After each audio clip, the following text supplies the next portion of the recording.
আসুন স্যার।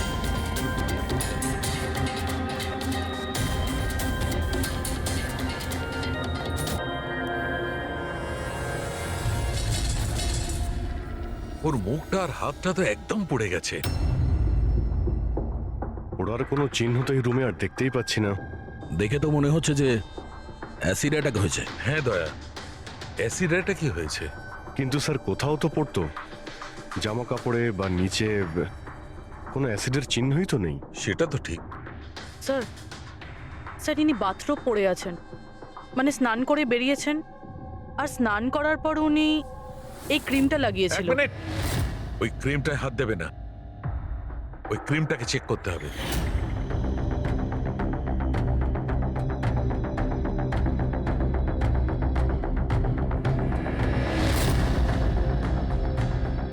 আরে এ তো কিছুই হলো না। হবে পঙ্কজ, ওয়েট।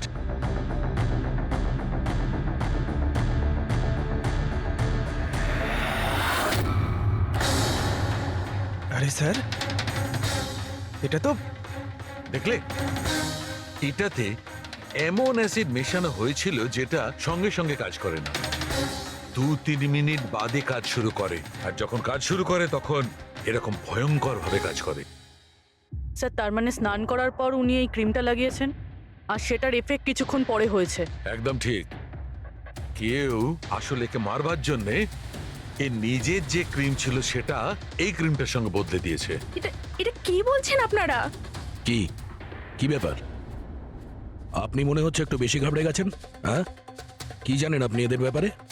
না স্যার, আমি কিছুই জানি না। ম্যাডাম তো এই ক্রিমটা রোজই ব্যবহার করতো। আর এটা খনি ভালো মতোই জানতো, আর এটারই সুযোগও নিয়েছে। যেই হোক না কেন, আয়েশাকে খুব কাছ থেকে চিনতো। আচ্ছা, ওটা আপনি নয় তো? না স্যার, দেখো আমরা জানি তুমি কিছু জানো। না ম্যাডাম, আমি কিছুই লুকাচ্ছি না। ব্যাস এই ক্রিমটা আমি লুকিয়ে লুকিয়ে কখনো কখনো ব্যবহার করতাম, আর আজও এই ক্রিমটা আমি মেখেছি। এক মিনিট, এই ক্রিমটা তুমি কখন লাগিয়েছো? স্যার, ম্যাডামের ঘরে আসার কিছুক্ষণ আগে, এই ধরুন 8টা নাগাদ। 8টার সময়। চেক করো। স্যার পুড়ে যাওয়ার তো কোনো চিহ্নই নেই। হবে না, পোড়ার দাগ এই জন্য হবে না কারণ উনি যখন ক্রিমটা লাগিয়েছিলেন ওতে অ্যাসিড ছিল না, মানে ওই ক্রিমটা অরিজিনাল ছিল। তার মানে খনি ক্রিম 8টা থেকে 9টার মধ্যেই বদলে দিয়েছিল। কিন্তু কিভাবে? এখানে এত সিকিউরিটি ছিল। মনে হয় আগে থেকেই কেউ রুমে ছিল। এটা কি করে হতে পারে স্যার? কারণ ম্যাডাম এখানে আসার আগে আমি এই রুমটাকে ভালো করে চেক করেছিলাম, এখানে কেউ ছিল না। আর তাছাড়া ম্যাডামের চিৎকার শুনেই আমরা দৌড়ে এখানে এলাম, আর দেখি দরজা ভেতর থেকে লক স্যার। হ্যাঁ স্যার, আর ভেতরে আসার জন্য আমাদের দরজা ভাঙতে হয়েছিল। ঠিক আছে, আপনারা এখন আসুন, প্রয়োজন পড়লে আবার ডেকে নিচ্ছি। Okay sir. রুমের ভিতরে কেউই আসেনি, কিন্তু রুমটা চেক করতে এই কনস্টেবলই এসেছিল।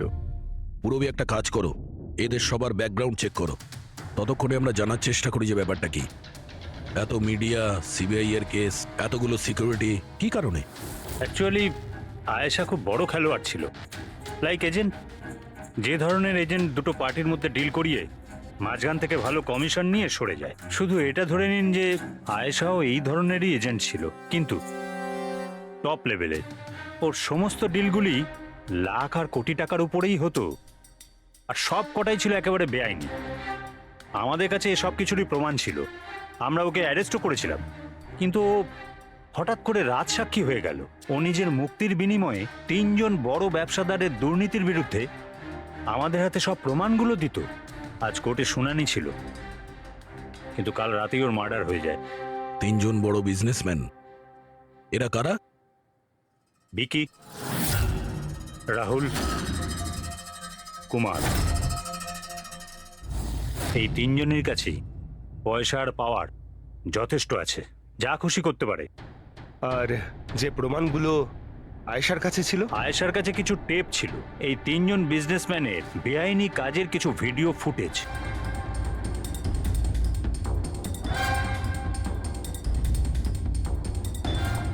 তার মধ্যে কুমারের একটা ক্লিপ আমাদের কাছে আছে, এই দেখো দয়া।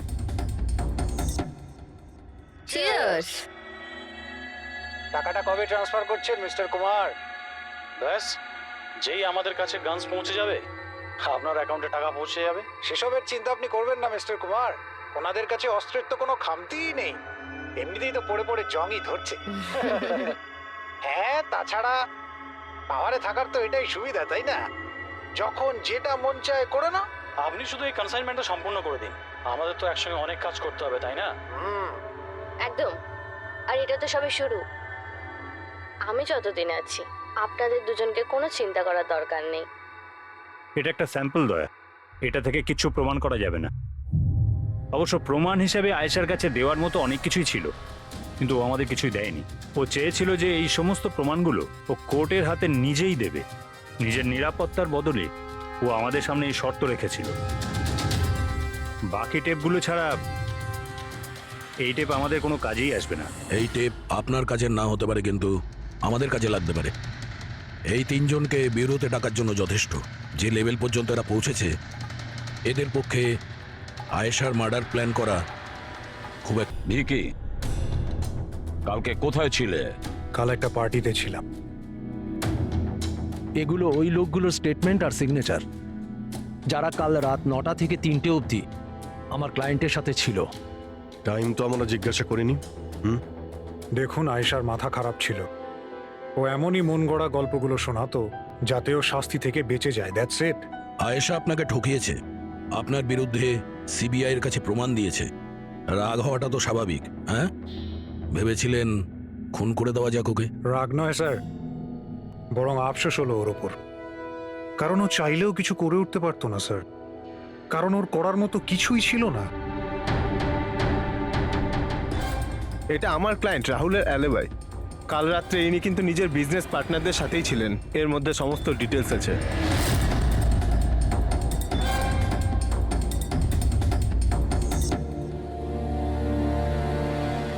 আমার মনে হয় না যে আপনাদের কিছু জানার আছে বলে।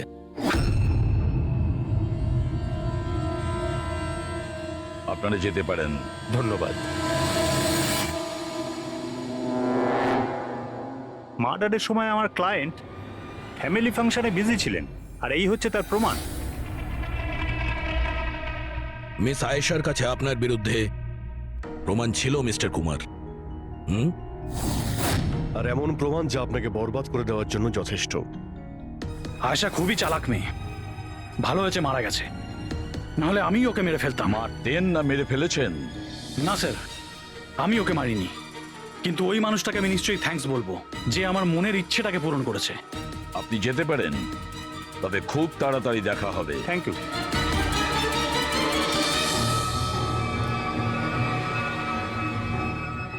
আপাতত আমরা কাউকেই অ্যারেস্ট করতে পারবো না। এখানে সবারই কোনো না কোনো কারণ আছে। স্যার, হ্যাঁ স্যার, স্যার একটা কথা জানা গেছে।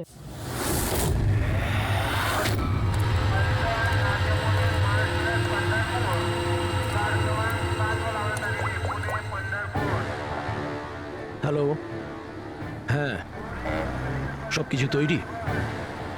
একটা কথা মনে রেখো, কোনো ভুলভ্রান্তি যেন না হয়।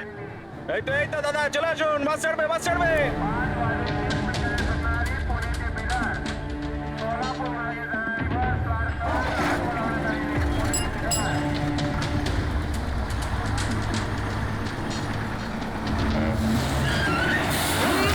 চাপ বাবা। আরে দাদা, কি হলো? বাস দাঁড়ালো কেন? আরে বাসের সামনে কেউ গাড়ি দাঁড় করিয়ে দিয়েছে দাদা। মাঝ রাস্তায়?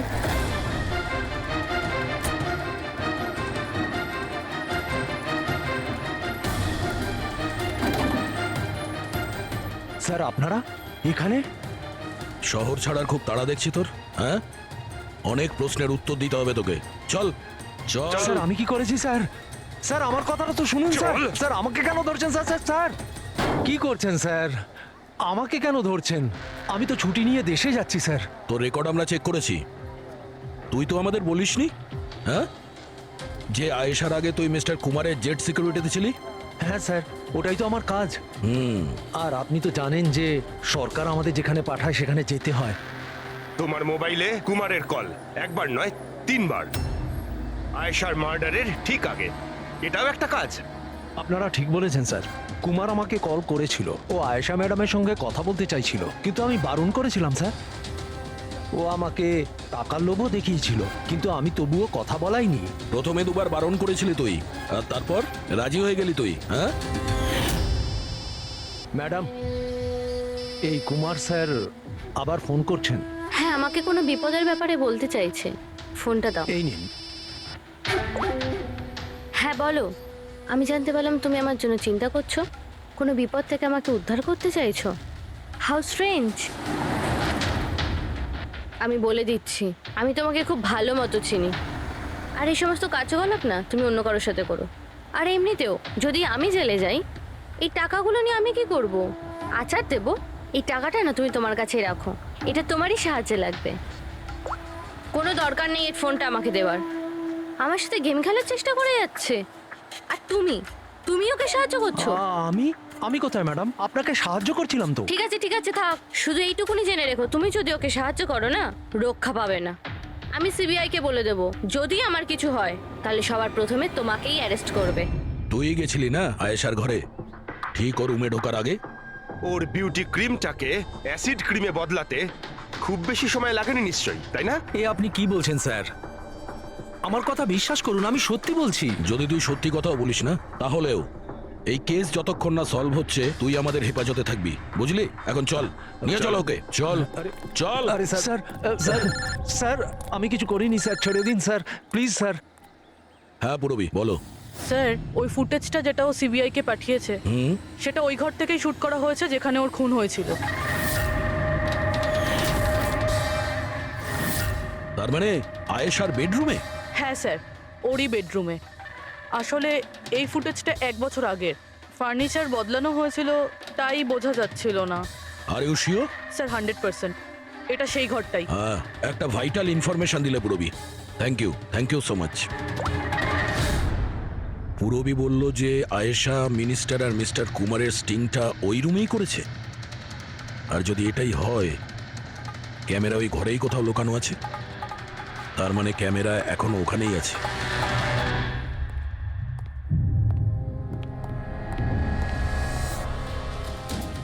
রুম তো এটাই।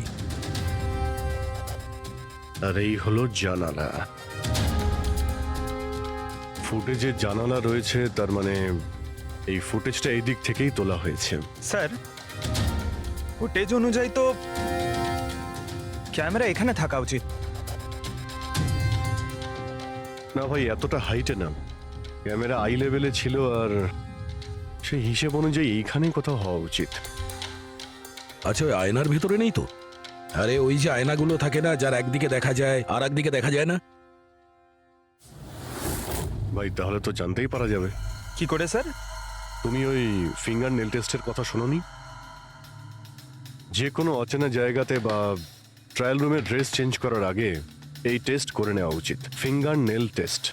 তোমার যে নখ রয়েছে সেটা তুমি কাঁচের মধ্যে লাগাও, আর তোমার রিফ্লেকশনে যে নখ আছে আর তোমার যে নখ রয়েছে তার মধ্যে যদি গ্যাপ থাকে তাহলে সেটা আসল, আর যদি গ্যাপ না থাকে তাহলে সেটা নকল ওয়ান ওয়ে, যেমন এই মিররটা।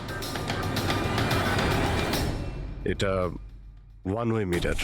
যদি মিররটা ওয়ান ওয়ে হয় তাহলে তো এর পেছনে জায়গা থাকার কথা।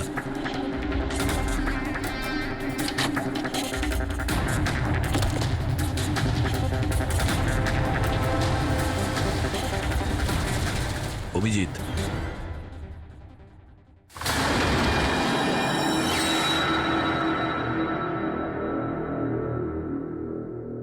এখানে তো পুরো ফিল্মের সেটআপ লাগানো রয়েছে। এসডি কার্ড তো নেই স্যার। হ্যাঁ,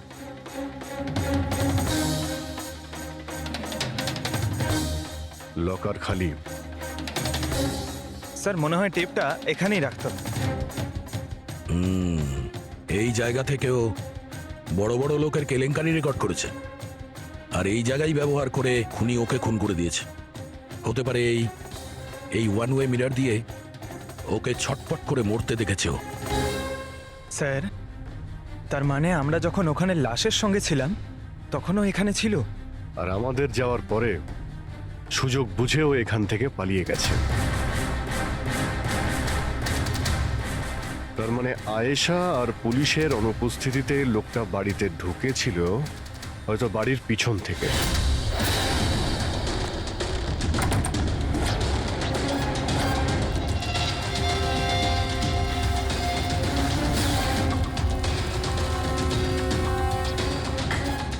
ও আয়েশার বিউটি ক্রিমটাকে সরিয়ে বিষাক্ত ক্রিমটা রেখে দেয় আর তারপর ভিতরে ঢুকে বসে থাকে। তার মানে ও চোখের সামনে আয়েশা ওই ক্রিমটা লাগিয়েছে আর একটু বাদে ছটফট করতে করতে মরে গেছে। তারপর পুলিশ আর রাখি এখানে আসে, তখনও ভেতরে ছিল। তারপর আমরা এখানে এসেছি, তখনও ভেতরে ছিল। তারপর রাত্রে সুযোগ পেতেই ও টেপগুলো নিয়ে এখান থেকে পালিয়ে গেছে, মনে হচ্ছে ওই রাস্তা দিয়েই।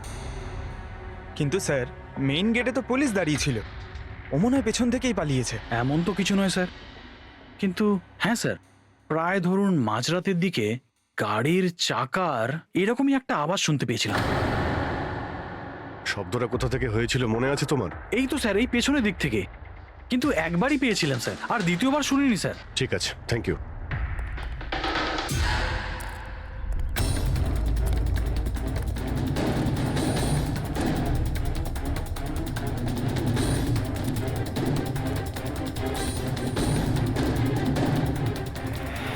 স্যার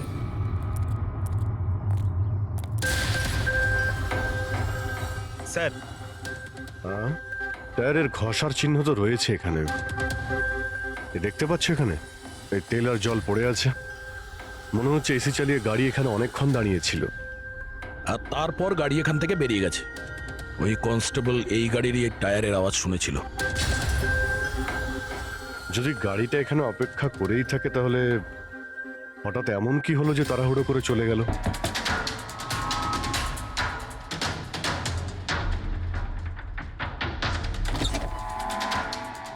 নমস্কার। নমস্কার। নমস্কার, আমরা সিআইডি অফিসার্স। সিআইডি? ম্যাম, কালকে রাত্রে আপনি এখানে কিছু কিছু অদ্ভুত দেখেছিলেন বা শুনেছিলেন, এমন কিছু যা আগে কখনো ঘটেনি? হ্যাঁ, দেখে তো ছিলাম। অনেক রাত পর্যন্ত আমি ঘুমোতে পারিনি।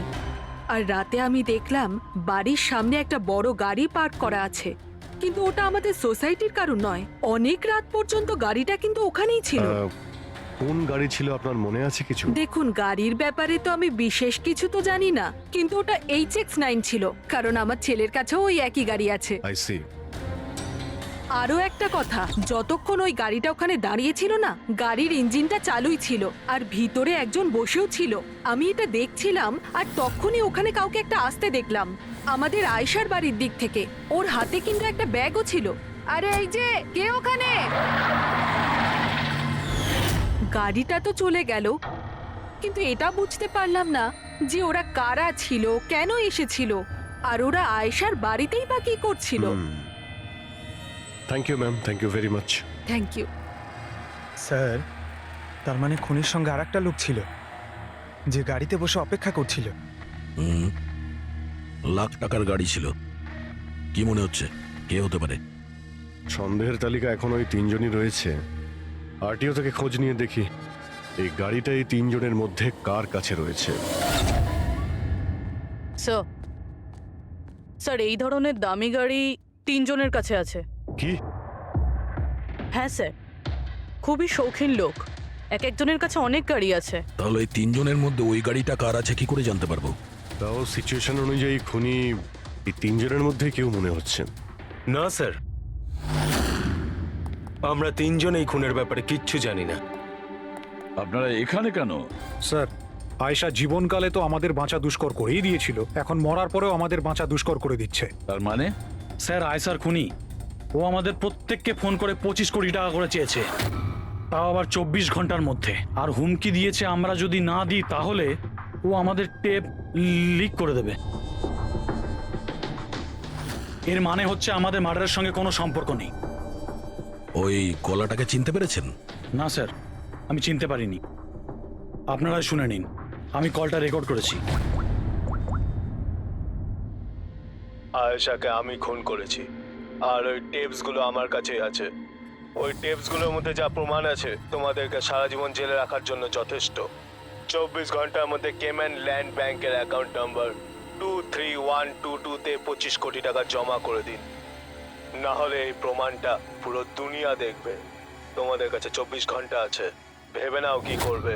ওকে ট্রেস করো, দেখো কোথা থেকে ফোন এসেছে, কে ফোন করেছিল, দেখো কোনো ডিটেলস পাওয়া যায় কিনা। ওই যে ও অ্যাকাউন্ট নাম্বার দিয়েছে, ওটা দিয়ে হয়তো জানা যেতে পারে। না, ইন্টারন্যাশনাল ব্যাংক স্যার, কোনো ডিটেল দেবে না ওরা। হ্যাঁ, কথাটা ঠিকই। স্যার, হ্যাঁ, ইন্টারন্যাশনাল কল, ট্রেস করতে পারছি না। তার মানে কিছুই হবে না? ওই বদমাসকে 25 কোটি টাকা দিতেই হবে? না, কেন দেবেন 25 কোটি টাকা ওই বদমাশ লোকটাকে? হ্যাঁ, আর কেন দেবেন যেখানে আপনারা কিছু করেননি? না কোনো ঘুষ দিয়েছেন আপনারা, না কোনো বেআইনি কাজ করেছেন। তাহলে আপনাদের বিরুদ্ধে ওই টেপে তো কিছুই থাকবে না। হ্যাঁ, যদি আপনারা কিছু করে থাকেন তাহলে। আরে এটা কি বলছেন স্যার? আমরা কিচ্ছু করিনি, আমরা ইনোসেন্ট, আমরা নির্দোষ। আপনি তো অযথাই আমাদের ওপর। আশ্চর্য তো। এনিওয়ে, থ্যাংক ইউ, আমরা নিজেরা সামলে নেব। চলো।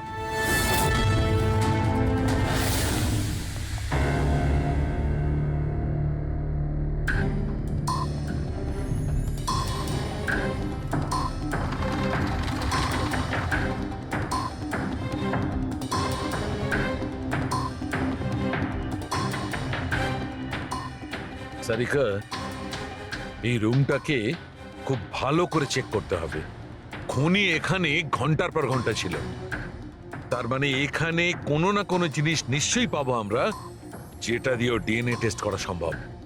ওর চুল, ওর নখ, যা কিছু।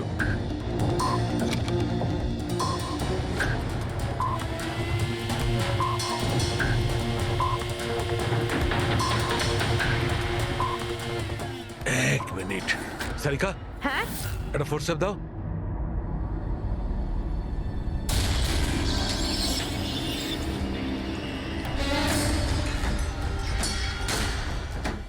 মাই গড, সারিকাই দেখো। Contact lenses. Yes, contact lens. কিন্তু কিন্তু আয়েশার চোখ তো একদম ঠিক ছিল। আমি নিজেও রিপোর্টস চেক করেছি, না ও চশমা পরতো আর না কন্ট্যাক্ট লেন্স। তবে এই কন্ট্যাক্ট লেন্সটা কার হতে পারে? খনির? না না, খনির হতে পারে না। একটা চোখের কন্ট্যাক্ট লেন্স খুলে যাবে আর কেউ জানতে পারবে না, এটা ইম্পসিবল। দেখান তো একটু।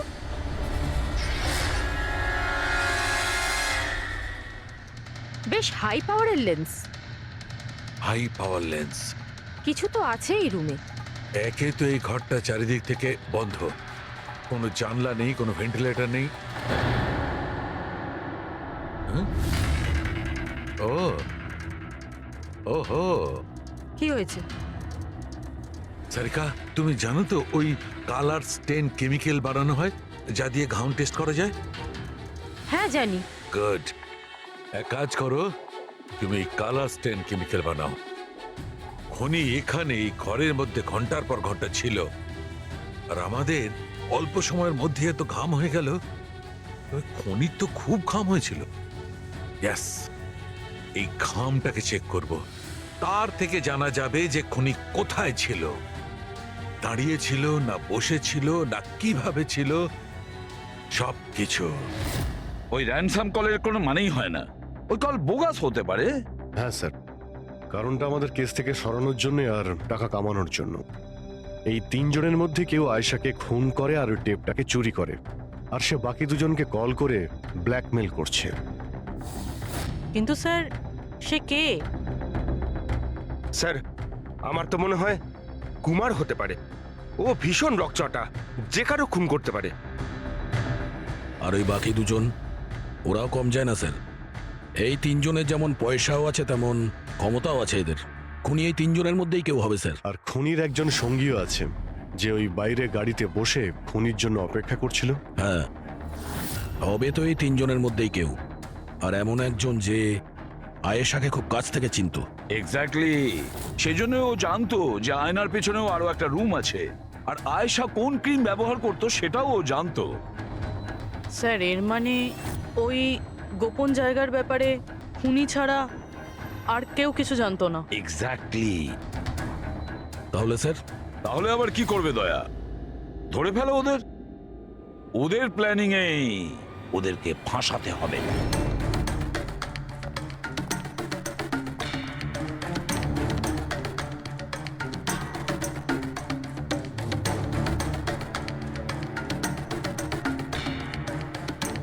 আমাদেরকে এখানে কেন ডাকলো? কোনো আইডিয়া? হয়তো জিজ্ঞেস করার জন্য ডেকেছে খুনিকে টাকা দিয়েছে কি দিইনি। তাহলে তোমরা দুজন কি টাকা দেবে? তোমাদের কি মনে হয় টাকা দেওয়া ছাড়া আর কোনো উপায় আছে? তা তুমি কি করতে চলেছো ভিকি? দেবে টাকা? দেখো, টেপের ব্যাপারে তো কিছু বলতে পারছি না, আর তাছাড়া আমি কোনো বেআইনি কাজ করিনি, এই জন্য টাকা দেওয়ার তো কোনো প্রশ্নই আসে না। সরি, আমি টাকা দিচ্ছি না। ও কাম অন ম্যান, এত ঢং করার কি আছে? কিছু করে থাকলে বলো না, শুধু আমরা তিনজনই আছি এখানে। দেখো রাহুল, যদি কথা... এক সেকেন্ড, নাও সিআইডি মেসেজ করেছে। আরে কোথায় আছে ওরা? কি লিখেছে বল। কোথায় আটকে গেছে, আসতে পারবে না, ফিরে যেতে বলেছে। হোয়াট ননসেন্স ভাই, আমরা কখন থেকে এখানে বসে আছি, শুধু শুধু সময় নষ্ট করে গেল। এবার কি করবে? যাওয়া যাক, আর কি, চলো কাম অন।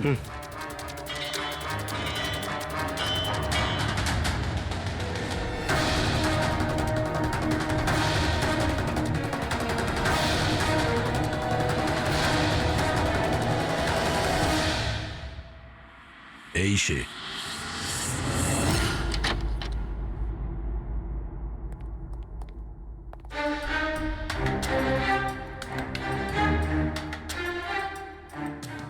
স্যার, ভিকি, তার মানে ও জানতো যে আয়নাটার পিছনে ক্যামেরা আছে? হ্যাঁ, বাকি দুজনের হয় এরা কিছু জানে না, না হলে আমাদের সামনে অ্যাক্টিং করছে।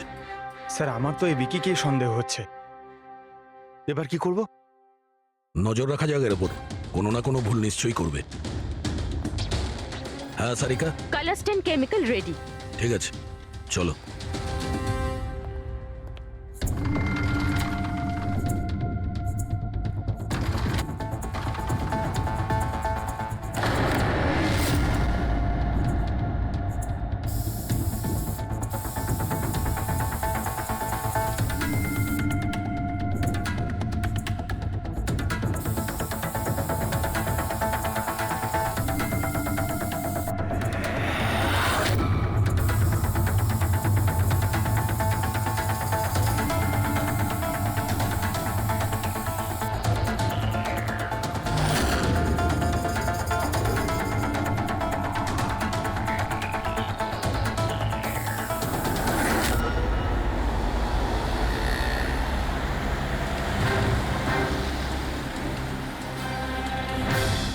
আরে স্যারও যাচ্ছেটা কোথায়?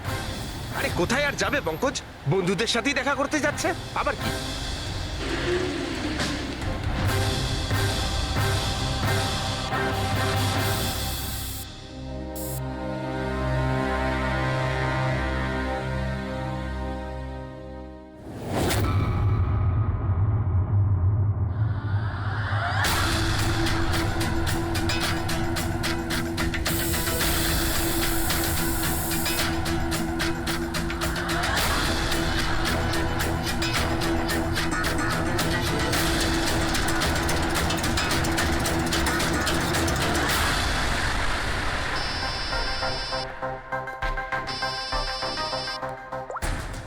হ্যাঁ সারিকা, বলো।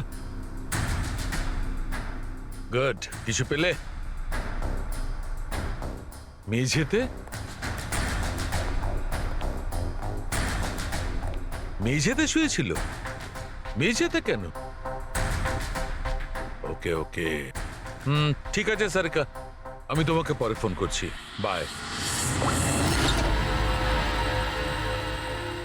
ওই দুদিন আগে আমি 1124 লাস্টটা এনেছিলাম। হ্যাঁ স্যার। কোথায় ওটা? ওর মুখটা দেখতে হবে। এই যে স্যার।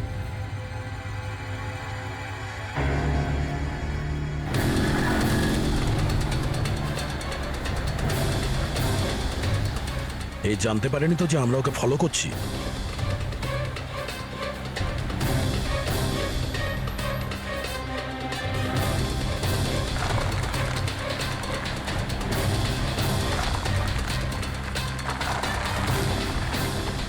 স্যার, এটা সত্যি সত্যি বাড়িতে ঢুকে গেল। ভেবেছিলাম ও কোনো বন্ধুর সাথে দেখা করবে। হ্যাঁ অভিজিৎ, কি ডক্টর সালুকে বলে দিয়েছেন যে খুনি কে? কে? ও হ্যাঁ, আমরা এই ভিকিকে ফলো করতে করতে ওর বাড়ির কাছে পৌঁছে গেছি। ঠিক আছে, আমরা ওয়েট করছি। অভিজিৎ আসছে।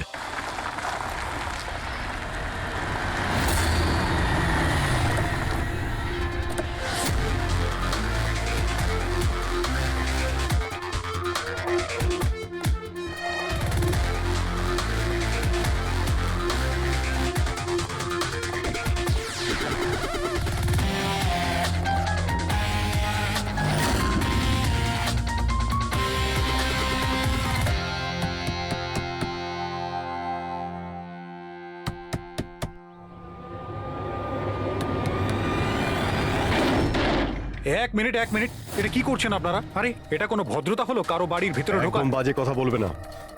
আমরা সত্যিটা জেনে গেছি। কোথায় লুকিয়ে রেখেছো ওকে? দেখুন, আপনি আমার কথা শুনুন, আপনার কোথাও ভুল হচ্ছে।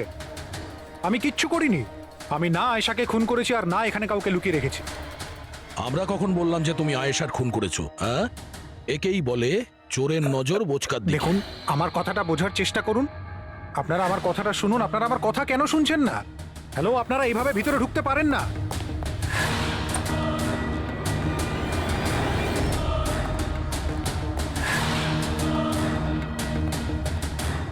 এখানে তো কেউ নেই। আমি বলছি আপনাদেরকে এখানে কেউ নেই, প্লিজ। আরে বন্ধ করুন এগুলো। এইভাবে ভিতরে আপনারা ঢুকতে পারেন না। Hello, excuse me, hello. আরে ওপরে কিচ্ছু নেই স্যার। আরে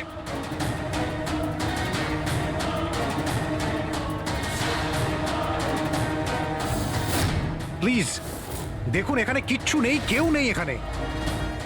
আরে আপনারা তো আমার কোনো কথাই শুনছেন না। আজব তো, কখন থেকে বলছি এখানে কেউ নেই। আরে কেউ নেই এখানে। হ্যালো স্যার,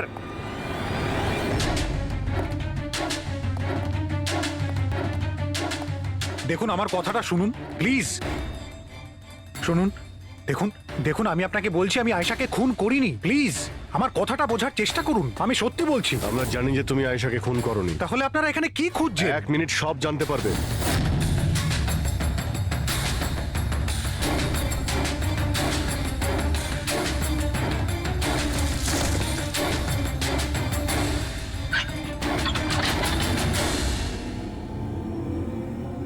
স্যার আসুন। আয়েশা দেবী, আপনার খেলা শেষ, চলে আসুন। সালুমকে স্যার আগেই বলে দিয়েছিল তুমি বেঁচে আছো। আসলে আমি ওর চোখটা চেক করব।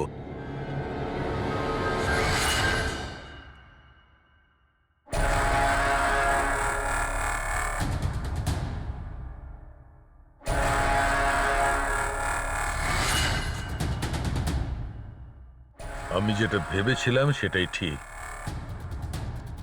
তুমি আসলে আয়েশা হতেই পারো না। তুমি তো সে যাকে ঘরের মধ্যে বেঁধে রাখা হয়েছিল। অন্য কোনো মেয়েকে আয়েশা বানিয়ে নির্মমভাবে ওকে হত্যা করেছো। কে ছিল ওই মেয়েটা? কি শত্রুতা কি ছিল ওর সঙ্গে? ওর সাথে কোনো শত্রুতা ছিল না। আমি শুধু আমার জীবনটাকে বাঁচাতে চেয়েছিলাম। আমি খুব ভালো করে জানতাম যে সিবিআইকে সাক্ষী দেবার পরেও আমি সুরক্ষিত থাকবো না। এই তিনজনেই কিন্তু খুব ডেঞ্জারাস। ওরা আমাকে ঠিক খুঁজে বের করে নিত, আর আমি ভয় পেয়ে বেঁচে থাকতে পারতাম না। তাই আমার সামনে একটাই রাস্তা ছিল, নিজের মরে যাওয়ার মিথ্যে অভিনয় করে সারাটা জীবনের মতো উধাও হয়ে যাওয়া। এই পরিকল্পনাটা আমরা দুজনে মিলে বানিয়েছিলাম। ওই মেয়েটা একটা স্ট্রাগলিং অ্যাক্ট্রেস ছিল। ওকে আমরা ইন্টারনেটের কোনো অনলাইন কাস্টিং এজেন্সি থেকে খুঁজে বার করেছি। রিয়া নাম ছিল ওর। ওকে এই জন্যই সিলেক্ট করেছিলাম কারণ ওর হাইট, ওয়েট সব কিছুই আয়েশার মতো ছিল। আমরা ওকে মিথ্যে মিটিংয়ের অজুহাতে বাড়িতে ডাকি, আর ওকে অজ্ঞান করে দিই, আর ওকে বেঁধে ওই গুপ্ত রুমে রেখে দিই।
তোমার প্ল্যান তো কার্যকরী হয়েছিল, তাহলে ফোন করে টাকা চাওয়ার নাটক কেন করলে? আমরা ভাবলাম যে আপনাদের এই তিনজনের থেকে মনোযোগ সরে যাবে, আর আমরা টাকাও পেয়ে যাব নতুন জীবন শুরু করার জন্য। প্রয়োজনের থেকে বেশি চালাকি আর লোভ তোমাদের নিজেদের জালেই ফাঁসিয়ে দিয়েছে। চিন্তা করো না,